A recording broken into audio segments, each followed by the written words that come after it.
Good morning to you. Another wonderful day. I hope you have a very good day today. I don't know what you're going to be doing.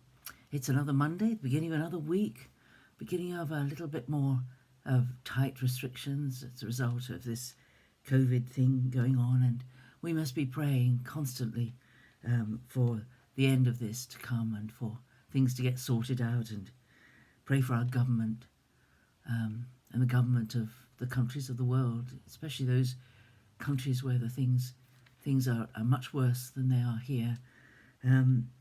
But we're in Luke. We had reached Luke 20 yesterday. Excuse me, I'm a bit dry this morning. But we skipped over the triumphal entry, which is in the middle of Luke chapter 19, beginning at verse 28. And yesterday we were thinking about the challenges that the authorities kept coming up with. They kept trying to prove that Jesus was not who he said he was, or if he was, they wanted him to trip himself up in something that he said and offend the people who followed him so avidly. And they kept trying to put stumbling blocks in his way. And that was despite the fact that the triumphal entry had happened. Now, this is it's recorded in all four Gospels. One of the few things that is.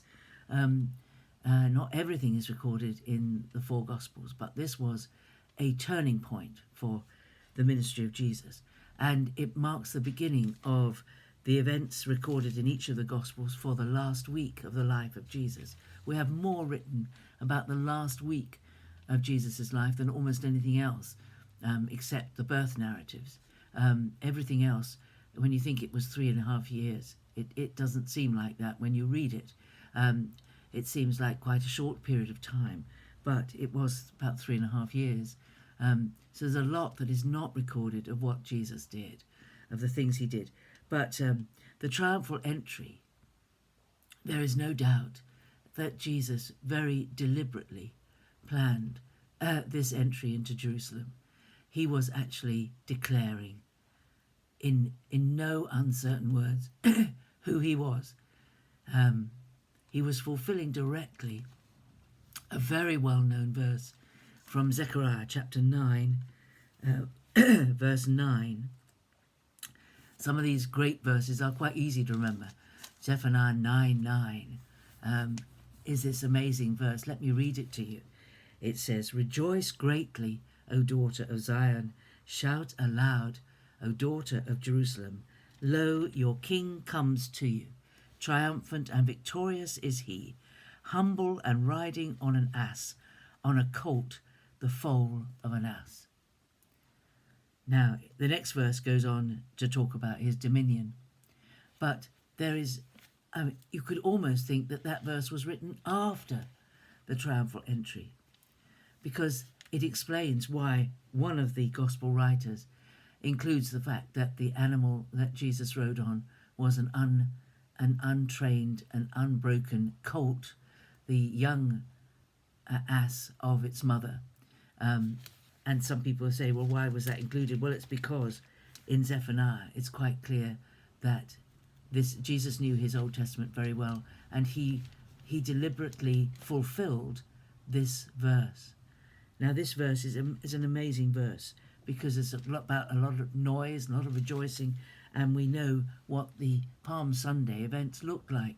Hordes of people shouting and dancing and declaring that the King, blessed is the King who comes in the name of the Lord. That's what they said.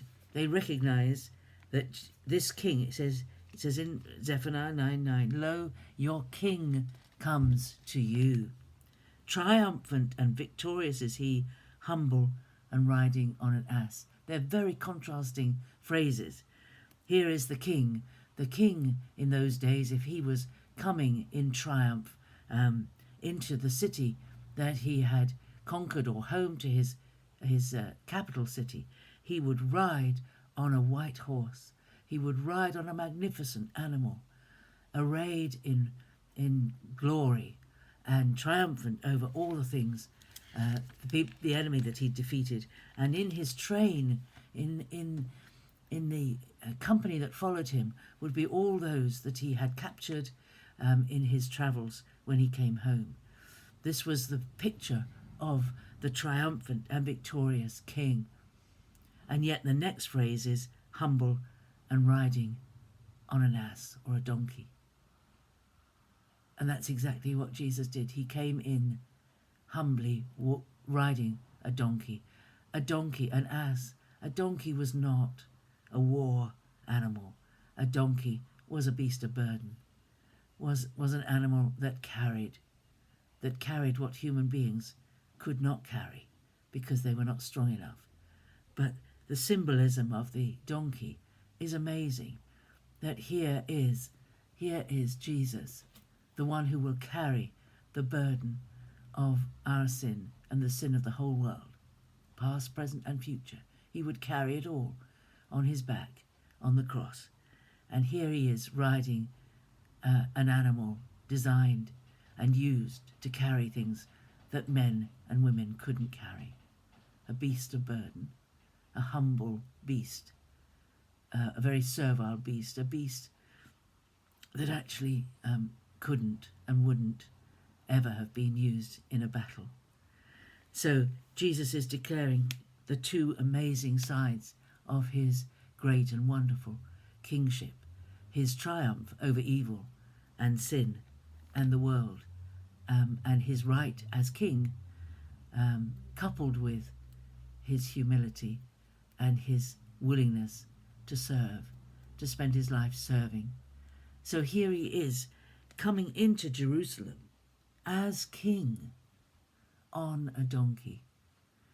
And I don't think anyone who knew his Old Testament, as those Jewish leaders, religious leaders did, would have doubted what Jesus was saying.